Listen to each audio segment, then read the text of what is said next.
Welcome, everybody. This is the Microsoft Graph Community Call for December of 2020. Today, we got a packed agenda, so we'll be moving kind of quickly through things, but please do share your feedback or questions as things do come up. We're going to be talking about the To-Do APIs, which did just go to general availability recently. Also talk a little bit about Microsoft Teams, resource-specific consent, and also a little peek into Azure AD advanced filtering, where they had some updates that just got released in the recent months. So some information that we'd like to share out with you. Here are our presenters for today. We have a few ones additional as well, so we didn't get a chance to get their pictures into last minute. One quick call out, if you are interested in presenting, we do accept community presentations, and we do have one lined up for January. Feel free to reach out to us, myself, brian.jackett@microsoft.com, or jeremy.fake@microsoft.com. Please do include any kind of topic, what are the graph APIs that you're using, any other platforms or services, just to give us kind of a feel for what specifically you're looking to present on, and we can work with you on kind of developing those ideas. So without further ado, I'll turn things over to Rohit and Bhakti to talk us through the To-Do APIs going GA. Rohit, if you want to take over for presentation. Thanks. Thanks, everyone, for giving us this opportunity. Actually, it's been some time that we release our Graph APIs, and we released before our schedule. We were planning to do it by end of this year, but we saw really good quality, really good feedback early on. So we were confident that we can release it in GA. So we did that by end of October, and we have been getting a lot of good feedback. And we recently announced a partnership with Samsung, who are utilizing these APIs, which is a great testament that these APIs have been working really great. They're stable, they're performing really well. So we are looking forward to more developers in adopting it. And that's why we are here to talk through it and take any questions that you might have. So we have Bhakti also on the call, who will give you a great demo. And we'll talk about 4 things. We'll quickly cover To-Do, why it's important, especially now in the remote working scenarios, and the API demo, and then some API roadmap, and we'll take some Q&A if time allows us. Okay, work from home is tough. Like everyone knows that now by now. Like if I tell you that, you know that, and you echo with that, and I echo with that. So you have these burners. If you follow this 4-burner theory, you have these burners, and different types of tasks keep happening on all these areas. And these are burning really, really high flame during this work from home remote working scenarios. So To-Do is not a choice anymore, but a necessity for productivity. And just let's focus on just work scenarios. Tasks are everywhere. Actually, they're scattered everywhere. Microsoft Teams, Outlook, you're reading an article on Edge, someone sent you a design document on Word, some tasks are assigned to you on GitHub, Azure DevOps, Jira, wherever you are. So it's scattered everywhere, and actually the workers are spending more time managing work than actually doing it. And I'm sure you will echo with that. And there is this research done in recently 2020 that 71% people who participate in that research said they need a single destination to understand and manage work. And the solution is Microsoft To-Do from Microsoft 365. So this is the place for all your tasks. So if you have these tasks in all these Microsoft Teams, Outlook, you can easily bring them to one single view of To-Do, prioritize them by just putting importance or putting them in the right order and complete them easily. So that's the easiest, simplest way. And the way Microsoft To-Do does that is in 3 different steps: collect, focus, and do. So we have achieved proficiency in collecting. Why? Because it's available on any platform that you are using and multiple platforms that you have been using. So most of us are on multiple platforms. Your customer would be using multiple platforms and multiple apps, multiple hubs. So it is available on all the platforms, all major platforms, and also integrated with the M365 hubs like Outlook and Teams. To focus, we have features like My Day, where you can actually roam around all your lists, but pick the items that you want to do on that day. Once you do that, now you have a singular list where you can just go through it and complete and become productive that day. You can add steps to different tasks. And for Do, we have this concept called link back to source. We call it linked entity or linked resource. So this is something which is really special for you because this is a partner entity. this is the place where you can actually add a link for your users to, so that they can go back to your actual original place from where the task was originated and complete it easily. So it's like a hyperlink available and in a very really highlighted way. Also, we have been working on a bunch of intelligence areas to make sure people are able to complete their task easily, find their important and urgent tasks, find their list to triage easily, put tasks in a particular list easily. So tons of intelligence features that we are working on, we'll get to know in coming quarters, build and ignite. So these are the areas, but the bigger important point is that To-Do is available on Teams and Outlook also. Cortana and Microsoft Launcher is already there, but the focus is Teams and Outlook. Why? Because that's where your users are spending most of their time. So we recently released this Tasks app on Teams. It has a combined view of Microsoft To-Do and Planner. Microsoft To-Do is your personal task manager and Planner is task manager for your teams. And it's a combined view available on your Microsoft Teams app called Tasks. And in Outlook, it's also very deeply integrated. It's available on your side rail. This is a pane. You can just drag and drop tasks from your Outlook. Emails, you can drag and drop. You can highlight a text and create a task out of it. It's really well integrated. And yeah, so it means that it's available where your users are. So when we created this To-Do APIs, we wanted to make sure that it's available beyond Microsoft services. It's available in your applications, in your workflows. And that's what our partners have been doing. The early partners, and as I said, Samsung recently integrated with us. Now you can find To-Do available on Samsung Reminder app, their native app.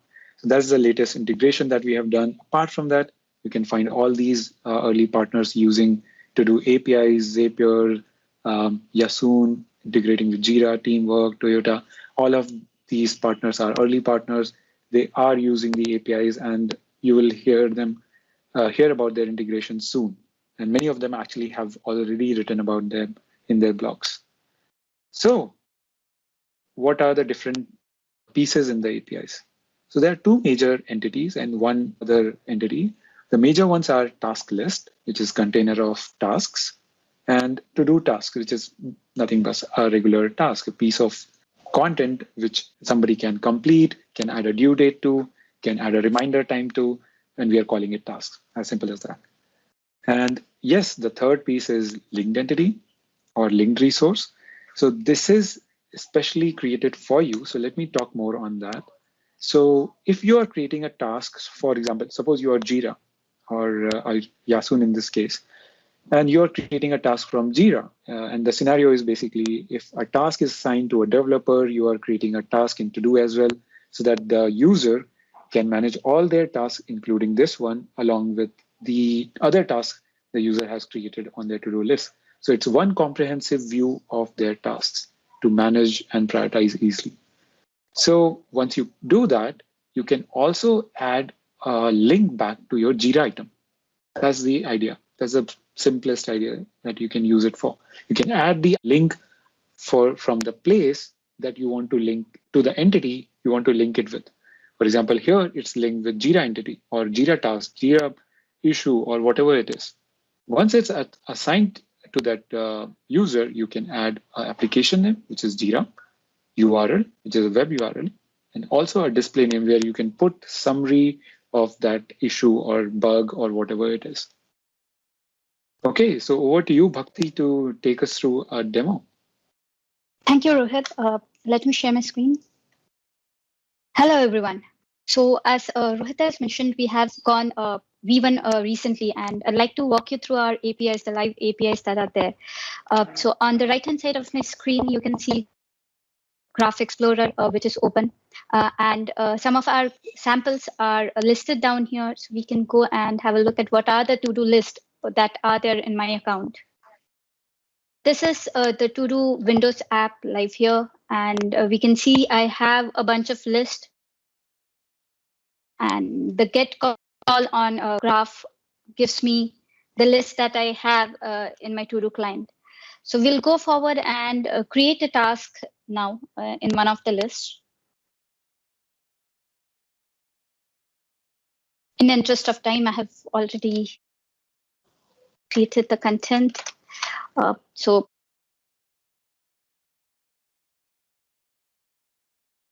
now what I'm trying to do is I'm trying to create a task using a linked resource that Rohit had just shared.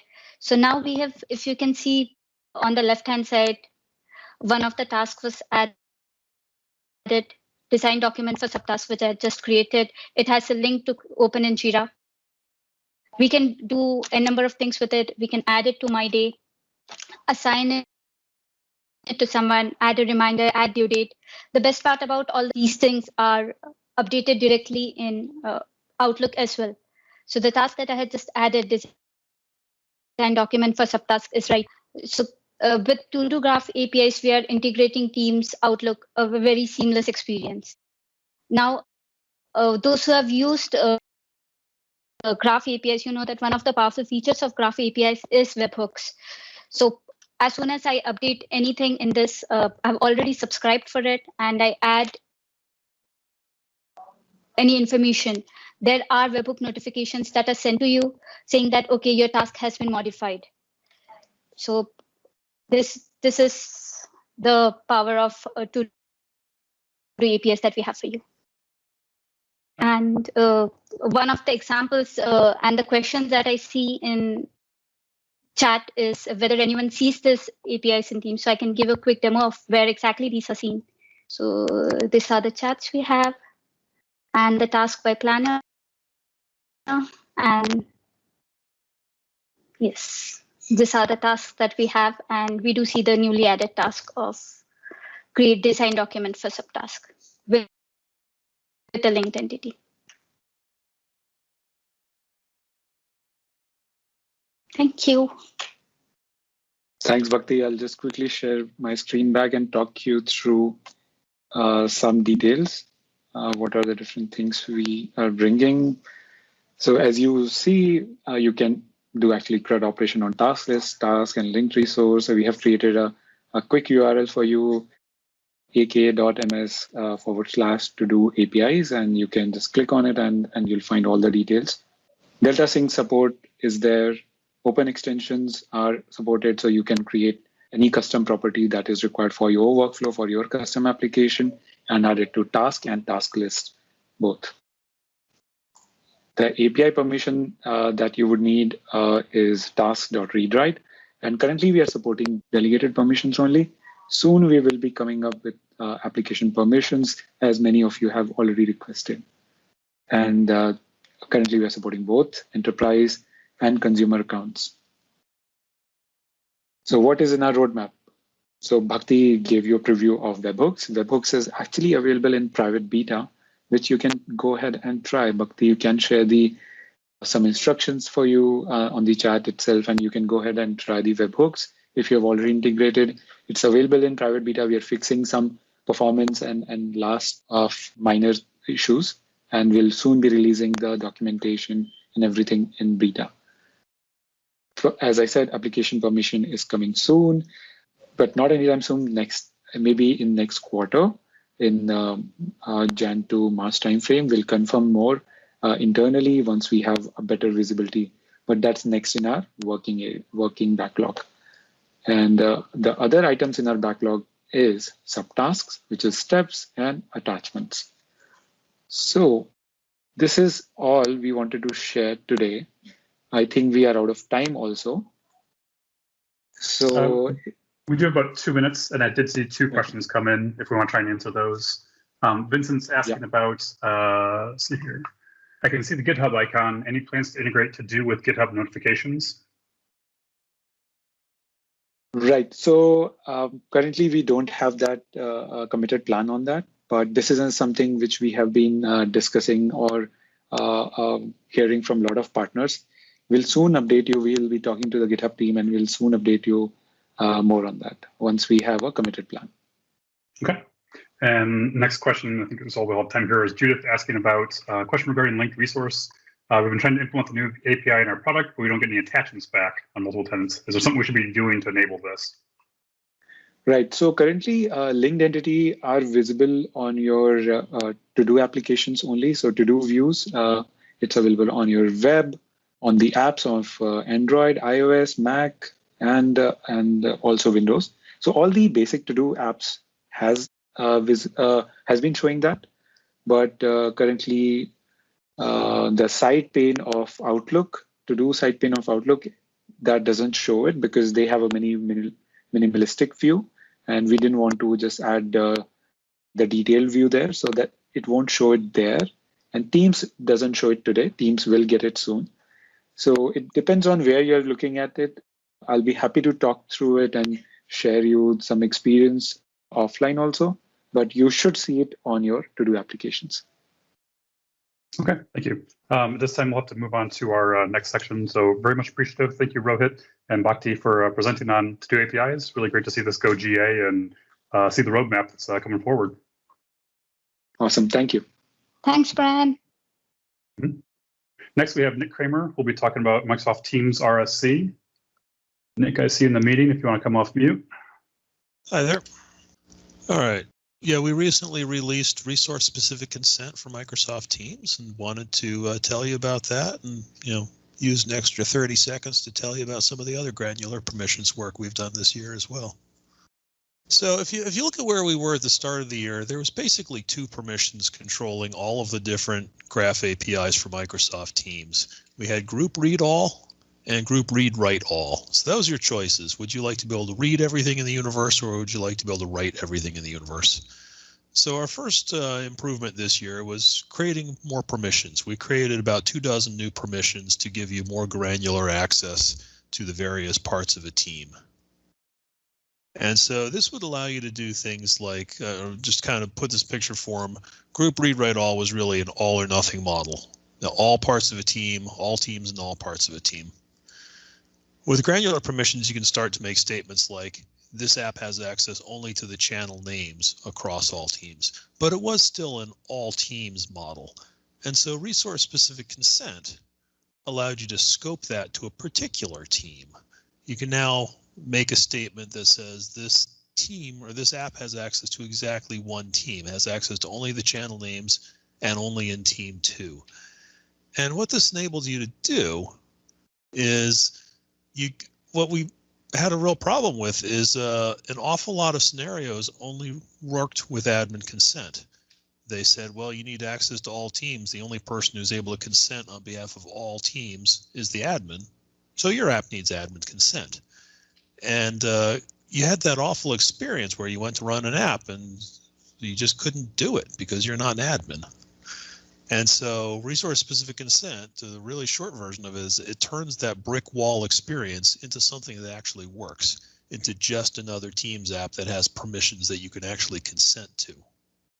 So the key thing here is that when you go to install RSC, or when you go to before RSC, you get that brick wall experience. So you run that app, you install it, you look like you have the app installed, but you don't really. You have an app installed, but it's not an app in any functional state until that admin gives that approval. But when you actually give it approval, then it functions. But then you need to be an admin to give it approval before RSC. So with RSC, you can actually do useful stuff because it just makes it part of the permissions experience of a Teams app. All right, so some of the permissions you'll be seeing here, I won't read off the whole list, but some of the most important permissions that we're adding are the ability to create channels in just that one team and the ability to read messages in just that one team. And read messages also includes change notifications, so being notified of new messages in the team. But in addition, we also give you access to the membership and the settings and the installed apps and the tabs in the team. All right, so how do you do this wonderful RSC thing? So step 1, declare the RSC permissions in your Teams app manifest. There's a section under the web application info, and you provide your graph app ID. You specify the permissions you need. I think there's also a resource field that you need to declare as well, anything you want because it's ignored, but the schema validation actually requires that. Last I checked. And that app ID, by the way, in the web application info is the same section you'd use for single sign-on. So we've aligned on that. And so those application permissions are going to be the RSC permissions. And if it ends in .group, you know it's an RSC permission. The .group is our way of saying this is a permission that only applies to a single group. And then step 2 and 3 is do stuff the way you've normally done. There's nothing special about getting an RSC token. It's just the same way you get any other application permissions token. You can post to login.microsoftonline.com, get yourself a token, and then once you have a token, you just call the API like you normally do. One thing I'll point out here is you're not in any place saying, when you get the token, you're not saying what group you want a token to or what team you want a token for. You get back a token that gives you access to all the things your app has access to. So that surprises some people, so I call that out. All right, last slide, and then we'll go through some questions. So some tips and tricks here. Thing I like to say over and over again is team owners grant access to team data. And so there's a couple limitations and features implied in that, at least in this version. It does mean that team owners are the only ones who are able to grant access to team data. Not regular members of the team, just team owners and also admins, because admins are admins. It also means just regular channels. We don't support private channels right now, and the reason is that the team owner doesn't necessarily have access to private channels. It's actually possible to create a private channel that the team owner doesn't have access to, and it would be a pretty weird experience if we allowed the team owner to grant access to channels that they themselves don't have access to. So we don't support that. And then the third point there is that if team owners grant access to team data, well, they can't grant access to a team that doesn't exist yet, so you can't use RSC to create new teams. We are thinking about ways of solving that scenario, but that is an additional set of wrinkles for us to figure out. Also point out that everything here with RSC is doing application permissions. You've granted access to the app on behalf of the team. There is no user involved in the token. And so that can be either a pro or a con, depending on what you're trying to do. You will definitely want to think through the authorization scenario. My example here is, suppose you have an app that creates channels. Well, there's a setting on the team that says people other than the owner can create channels. And if that's false, where normal owners aren't, or where normal users aren't allowed to create channels, is it a good thing for people to be able to use your app to create channels, or is it a bad thing? Well, it really could be either, depending on the scenario. And you'll want to think that through. It could be a bad thing because you're allowing users to bypass the create channel setting. But it could be a good thing because maybe the team owner actually trusts the app more than they trust the individual users to follow the right workflow. So think through whether that's a good thing or a bad thing, and then put the right authorization logic in your app for those sort of scenarios. Also point out that there's no RSC permissions specifically for reading file content or listing files in a channel, but files.read.all is a great solution for this. And so it is perfectly valid to mix and match delegated permissions, kind of conventional delegated permissions with resource-specific permissions. And so that's a great way to solve files.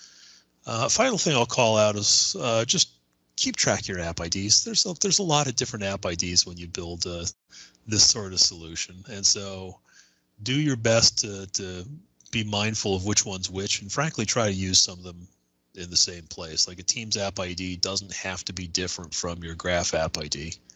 You can save yourself a certain number of headaches if you use the same ID in as many places as possible. All right, I have several questions here on the side, and let's see if I can pick out the ones that are questions about RSC. I've got them separated out in my screen at least. First one looks like it's from Don. Are there plans on the roadmap to allow Teams policy settings to the APIs? I know it's not the topic of today's discussion, but. What exactly do you have in mind there? Is this specific to RSC, or is this different? Don, if you want to follow up in the chat, my assumption would be this would be the Teams like tenant level policies, but so I'm not sure if it's in relation to RSC or not. Yeah, there are some tenant-wide settings for Teams. Like one I use a lot is our apps enabled tenant-wide, and we don't currently expose them through Graph, not for any principal reason other than time in the day. We don't have plans to change that right now. We think there are more important things for us to expose in Graph, but feel free to tell me a use case and prove me wrong. Sure. Okay. So Louis or Louis, for those of us who have apps that are using the Groups.ReadWrite.All or Groups.ReadWrite.All, are those granular permissions still regrouped within those? Would you like to expound a little bit more on that one, Louis? Yeah, I'm not sure I get the regroup comment. Certainly, we continue to support anything that used to work. Can you hear me right? Yes. Yes. Yeah, well, that was my question actually. So we have apps that currently add to read channel messages and write some. Just wanted to make sure that those apps will still be working as it used to, and we do not have to consent new permissions for them to work again.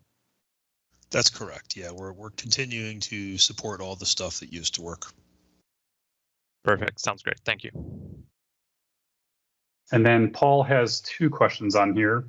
I can use Graph to see app roles assigned consented by multi-tenant apps. Is there or will there be a similar process to allow me to query the items in which my RSC scoped app has been consented? Yeah, it's something we're thinking about. Short answer is no, there's not a great way of doing it today other than enumerating groups and seeing which ones have apps installed in them. It is something that we're thinking about. How do we get a better user experience around for the admin? Okay. And second question, is app added to team, in quotes, an event included in change notifications, or do I need to capture that separately? Yeah, that's a good question. There's no, let me think about I don't think we provide a lot of notification for app added to team. You're looking for your app wants to be notified when a new team has been installed for a new team. Is that correct? I don't think there's a lot of notification to that. You can get that if you install a bot. Bots get notified when they are added to a new team. Outside of that, I don't think you get a notification. We didn't do anything specific for RSC for that. Paul, follow up on. You got there, Nick. Thanks. Okay. Perfect. All right, I forgot to show my very last slide there. The one URL you can remember to get to the docs. Very good one. Looks like one last question here from Oscar. Will RSV be available for files within a team? I know you mentioned that in your one of your previous slides, but anything further to discuss on that? It's something that's on our backlog for the SharePoint folks to add permissions for, but I don't have a timeline to share. Okay. That is all the questions I see in the chat so far. If anyone else has any follow-up items, please feel free to put them into the chat or follow us offline, and we'll see if we can get some answers to that. Nick, thank you so much for your time. I know you're very busy. Really appreciate you taking the time for this to share all the goodness about RSC and things people can go and do with that now. Thanks a lot. Mm-hmm. Next on our agenda, we have Karthik. He'll be talking about Meso and some of the advanced Azure AD filtering that we have. Hello, everyone. I'm Karthik from the AD team. So we've added a couple of nice features to MS Graph, and in general, a lot of features that have been in the request for a while now. So without further ado, so this is my team, pretty much the folks that you need to thank for all these features. What have we done? So with related to the Microsoft Graph. So on a bunch of objects, we have exposed new count, search, filter, and sorting capabilities that weren't previously present. So in the past, you couldn't use filter and order by. You couldn't find who's particularly a part of a group. Can you find me somebody who's not part of a department, but is part of the group that can, let's say, read the next quarterly statement of the company? Things like that are all the questions that were being asked. And we had no way to answer those questions one way or the other because groups can be really large, and we are trying to see count, we are trying to filter and search and things like that. And it was making things much harder than expected. So To try this, I'll really encourage everybody to actually open the Graph Explorer and try a bunch of queries along with me. All you need to do is when you open Graph Explorer, click on the Request Header tab and put in the header name as consistency level and the value as eventual. So I have it here. So in the Graph Explorer, please, once you sign in, please go to this tab, the Request Header tab, and add a header name and value, and click on Add. The name is going to be consistency level, and the value is eventual.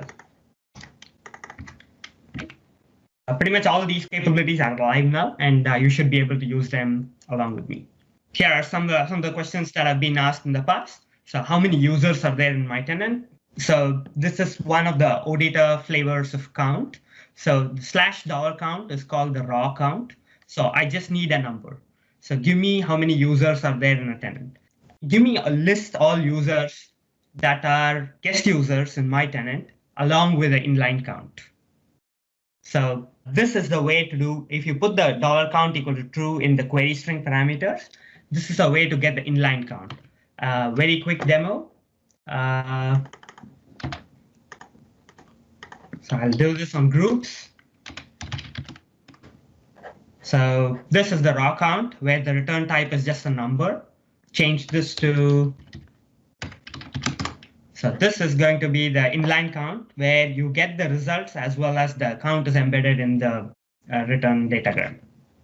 Here are some more things, some more advanced things like give me the number of transitive members of a given group. And so the next feature is search. Search is widely the most misunderstood feature, and that's the reason I want to spend a little bit of time here. So search is not contains. What we have done here is we tokenize the word. We tokenize pretty much all the words in the field, and we do a starts with search on every token that we get. And we tokenize based on symbols, we tokenize based on letters, case changes, we tokenize based on numbers. So one good example here, if the display name is hello space world, we tokenize it into two tokens, hello and world. And the hello world in this particular format, it's going to lead to the same number of tokens. It's going to be hello and world. Both of these are tokenized and stored internally as hello and world. For dot, so we also honor the dot. So there's hello.world. How the dollar search work? So we do take into account all the symbols and numbers and letters. Pretty much all three are taken care of when you search. And even the search string is tokenized, and all three are honored in the search string. Sample.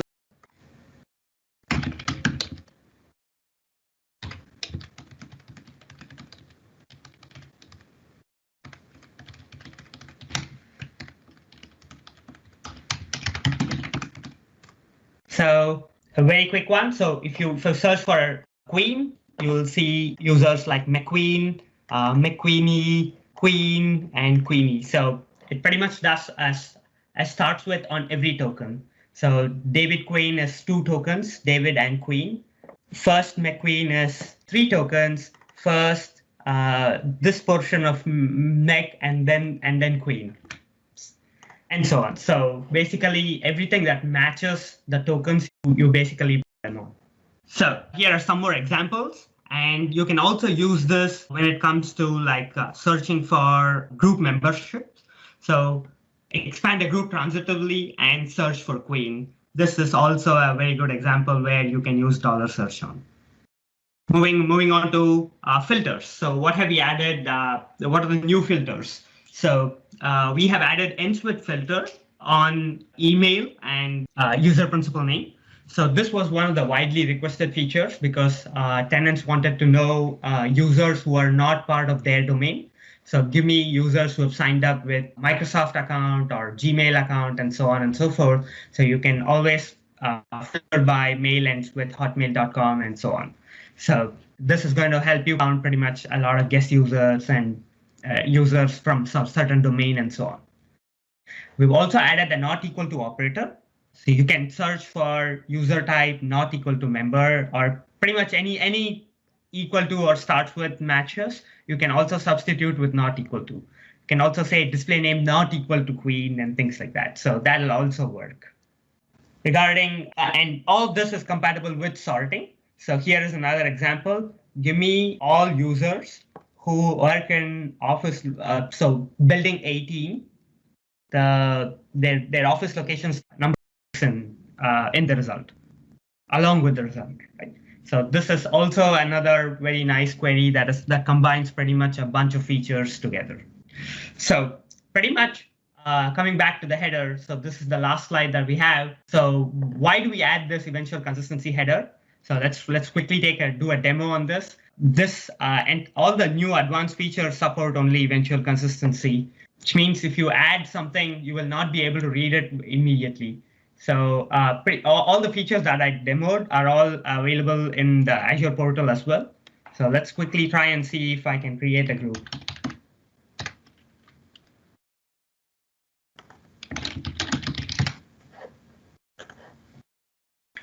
The group is here.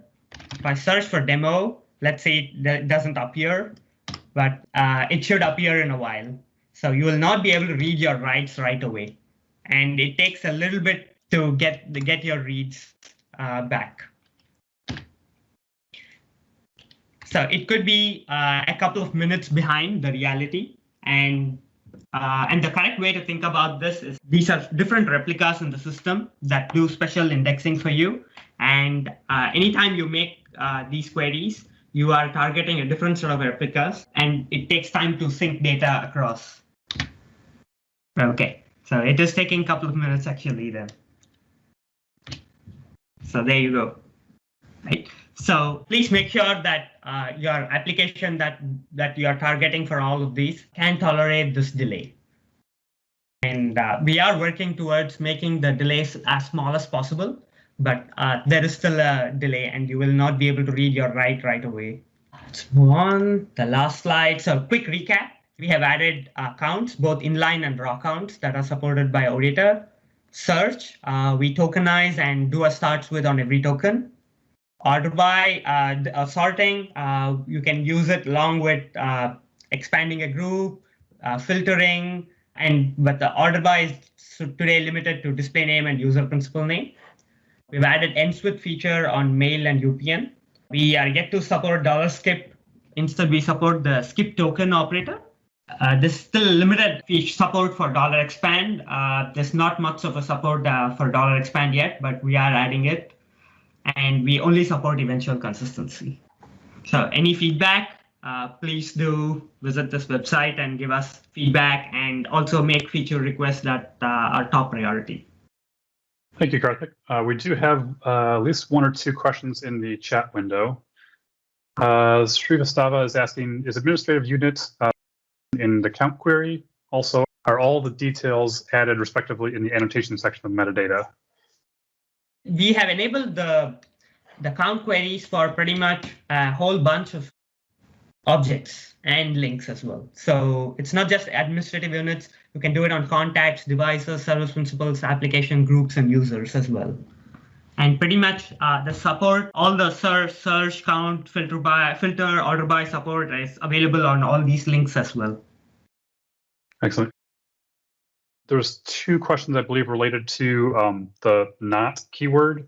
Is there any support for not, or in the context of being like search, not starts with? You can add on that. The not operator is not yet supported, but we're working on it. It should be available I would say, without shooting myself in the foot, hopefully in the next semester or so. So okay. We won't hold you to it. Don't worry. So hopefully in the next 6 months or so, we should see the not operator working. Yeah. Excellent. Okay, I think that's all the ones related to your topic, Karthik.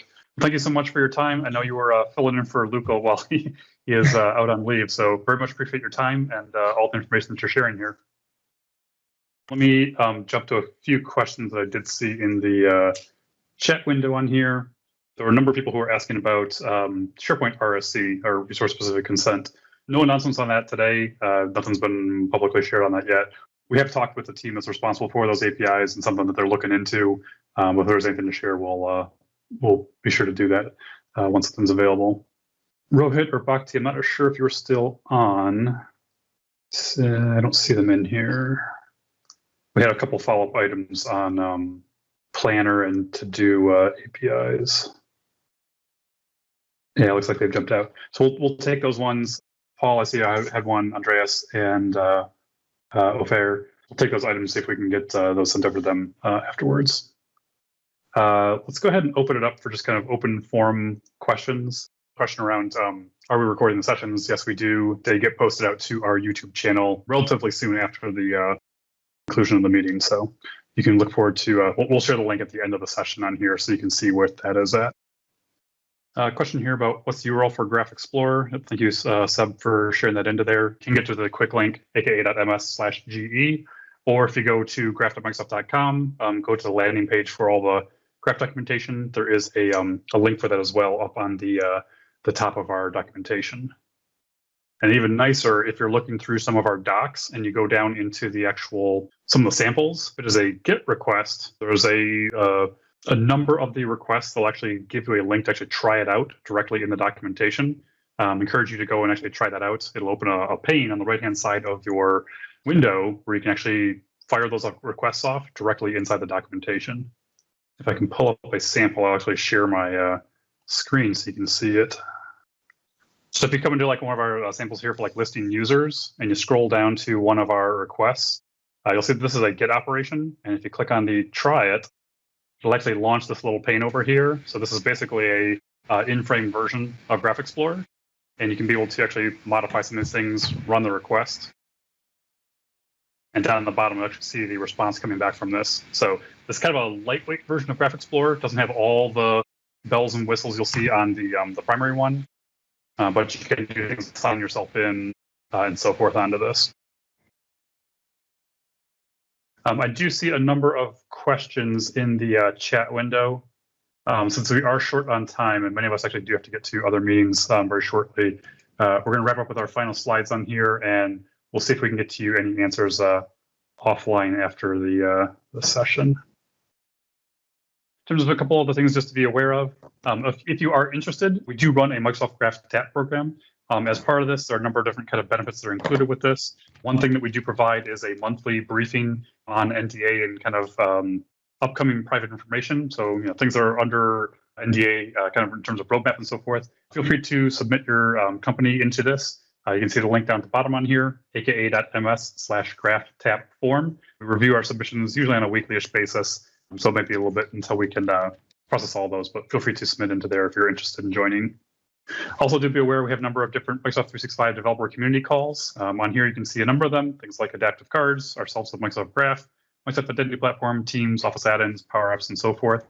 You can get a link to all of them down at the bottom on here, aka.ms/m365dev calls. Feel free to go to that and be able to pull the different community calls that are available. Also do want to call out to our Microsoft 365 developer podcast, our own Jeremy and Paul. They like to talk about a lot of different topics related to things that are new and upcoming in terms of M365 development. Some of the recent topics are on here.